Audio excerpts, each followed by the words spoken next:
Hi. Hi. How are you? Hope you're well. Before I started to film this, I was just having a bit of a old school disco. You know when you go on Spotify and find a million old good songs that you haven't heard in ages, and it's just made my day, because music is everything. Well, it is to me anyway. I just love it. Makes me happy, goes with my moods, takes me back to memories, good and bad. But anyway, I'm here to film a video based on a question actually that I got about my recovery and how I came off antidepressants. Now, I always find it a bit difficult to talk about this subject because I'm not anti-medication or anything like that. I just prefer not to take them because I feel like they mask, they just kind of don't address the root cause, they just address the symptoms. And for me, getting to the root cause of why I have anxiety and all the rest of the things is really important to me, because that's how things start to change. Sorry, my chair's making a bit of a noise.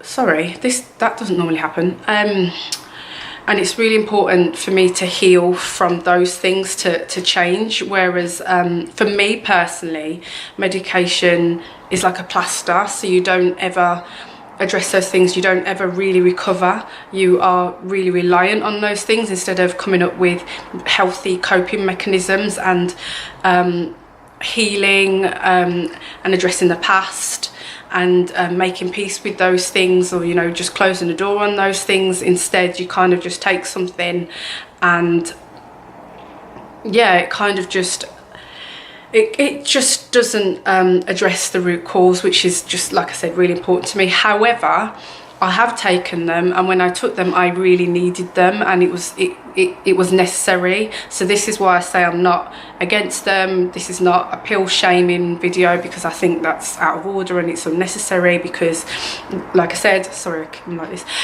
like I said, there was a time when I really needed them, and they really helped me, and they helped so many other people who may not be ready to address root causes yet. I just was, because I was sick of my life being the way that it was. I was sick of the cycles, I was sick of the patterns, and I just kind of wanted to know why I was the way I was. And medication wasn't going to do that. It was just going to kind of put a plaster on all those things and allow me to kind of make it through life, but not fully, and the other thing I want to say about medication was that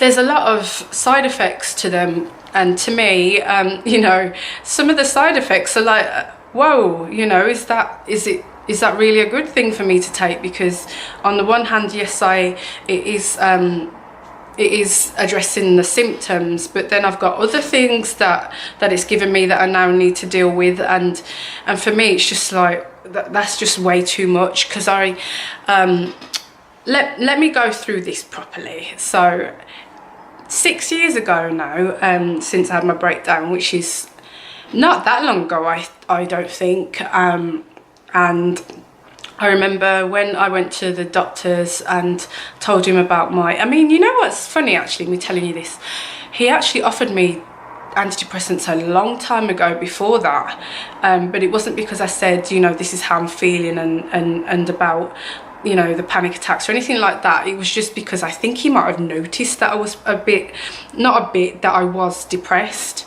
and he offered them to me straight away, and I just didn't take them. And I just remember thinking, no, don't want to take those. I didn't quite understand why he'd given me them. He didn't really explain, just like, have these. So for that reason, sorry, I'm just hand holding. For that reason, I just said, no, I'm not taking them. Anyway, I had my almighty breakdown, which there was no other way around it. If I was going to stay alive, if I was going to stick around, if I was going to manage my life and live, I needed to take these antidepressants again, which is why I say I will never shame anyone or, you know, be against it, because it was necessary at the time. So he prescribed me, oh my gosh, I can't remember what he prescribed me. I've got to be honest. And I remember that it gave me really bad high blood pressure and other things like gastritis, which was really painful because it was in my chest. There was loads of side symptoms, but they did help, and they did help me manage. And, you know, the most important thing is that they kept me here. But I do remember that I did slowly come off them. I actually came off them, not against my doctor's will or anything like that. I just came off them. It just felt right. I was just like, I think I might have come to the end of the pack, and then I just didn't ask for any more. And that by that point I had learnt my own healthy coping mechanisms, and I had got myself a self-care routine which was manageable, and it helped me to cope with everything going on around me instead of taking them. I also remember, so I had my self-care. I had stuff going on, so that kept my mind ticking over, and I was just sick of the side effects as well. Another thing was that I had a good support system around me, so I didn't have to really lean on taking those things anymore. And I just kind of wanted to not be controlled by the need to take pills all the time and become reliant on them. I wanted to become reliant on myself, and learning to manage things myself. That's just really important to me. It's just how I am.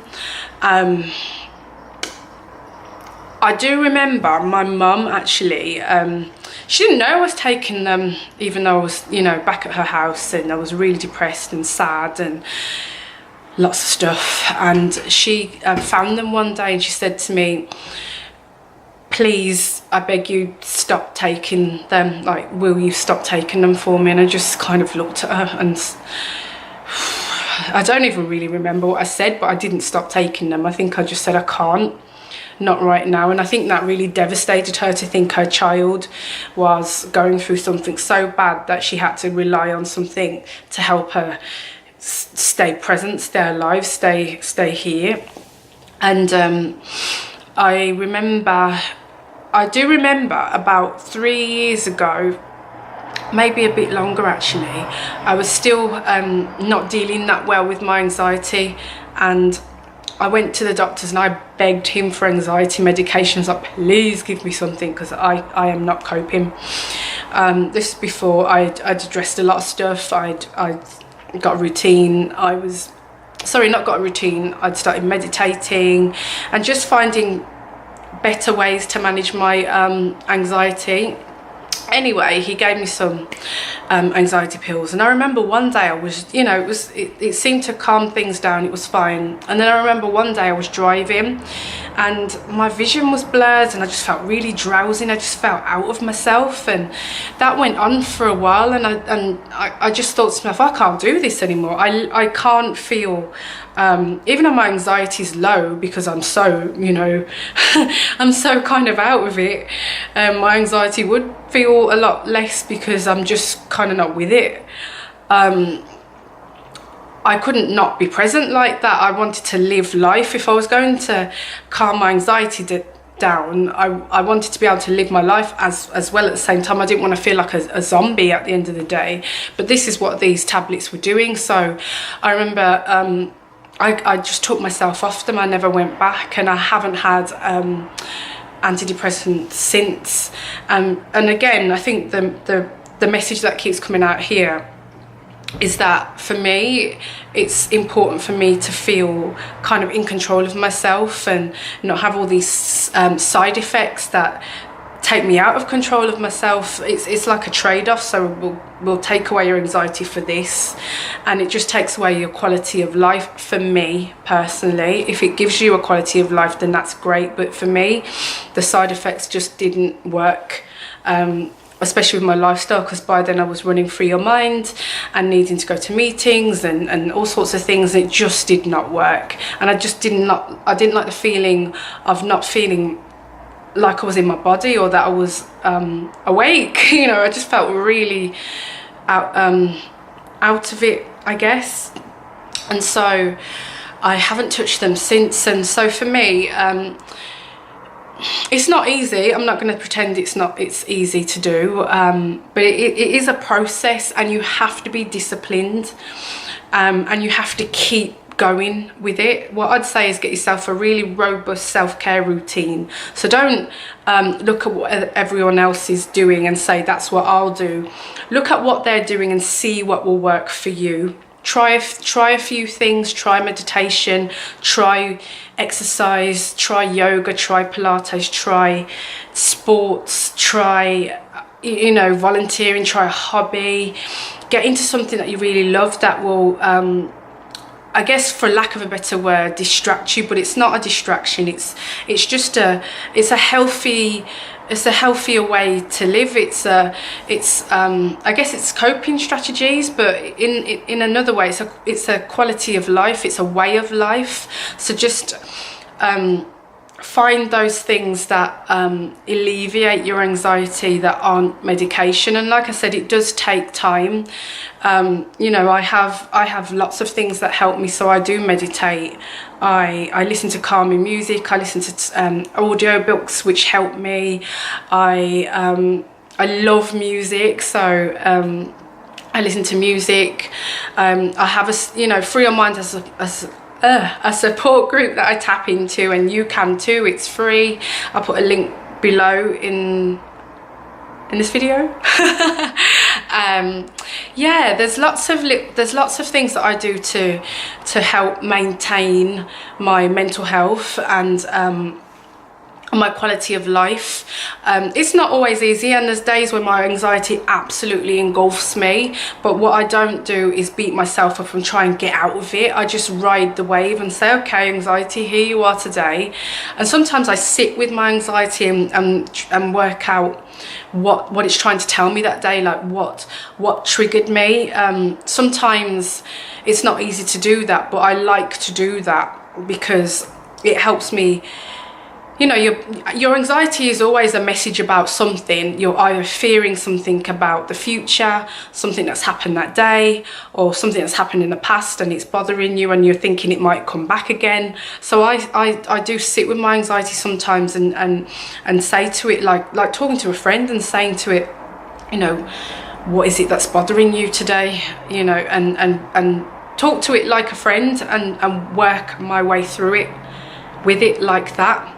So yeah, there's lots of different things that I do to help maintain my mental health and well-being through self-care, and that's the only way that I've been able to stay off antidepressants, because I have a routine. I have a robust self-care routine that I can go to whenever I feel the wave, for lack of a better word.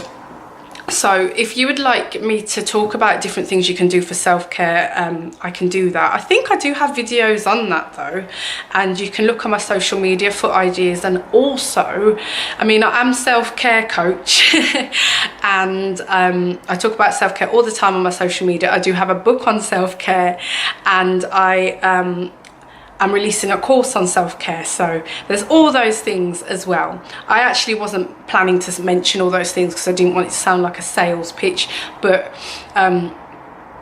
if we're talking about learning about self-care and getting yourself a self-care routine, there are absolutely things that you can find to help you, so I thought I'd mention those things.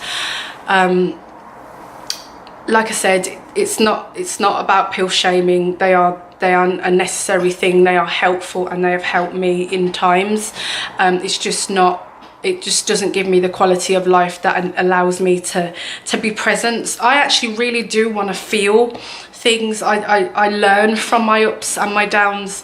You know, if I avoid my downs, then I won't really know what's triggering them. I won't know how to heal them. It's kind of burying your head in your sand, in the sand against how you really feel. Whereas I'm a bit more now. I wasn't at the time, which is why I took them, but I'm a bit more now where I want to learn from what my anxiety or what my sadness is trying to tell me, because sometimes they are telling you things for your own benefit, like this person isn't right for you, that situation isn't right for you, that thing isn't right for you, or it might be telling you that it might be fear that's trying to talk you out of things. You know, oh, you can't do that. Well, actually, yes, I can actually, and you're just telling me a false narrative based on an old memory that I had as a kid, you know, because things happen to us, and if we haven't addressed stuff, or if we're still on the journey to healing, it can take us right back to being, you know, 6 years old, 7 years old, or even in our teens, where we were made to feel this small. And that's what we have to work on. We have to work on forgiving ourselves. We have to go back to that young person and say, that wasn't your fault, I love you, everything's different now, I'm going to change your future. You know, it's things like that. It's really working through things. And I guess for some people, and I understand this, it might seem like a lot of work, but to me it's worth it, because I want to learn. I want to learn. It's important for me to not shy away from the healing process. And I do think that antidepressant, for me, as I keep saying, won't allow me to do that, because I'm not fully present in who I am and not fully feeling what I'm feeling. It takes all those things away. And then there's also the side effects, which just don't work for me. So yeah, that's pretty much it about that journey. If I've missed things out, or you feel like I have, or you want to know a little bit more detail, please let me know, and I will add I'll add to it, I'll elaborate on it. I'm happy to talk about this some more. And I hope it's helped. Let me know if it has. Again, let me know. And thanks for watching. Thank you for always coming back. I really appreciate you. And I'll see you soon. Take care. Bye.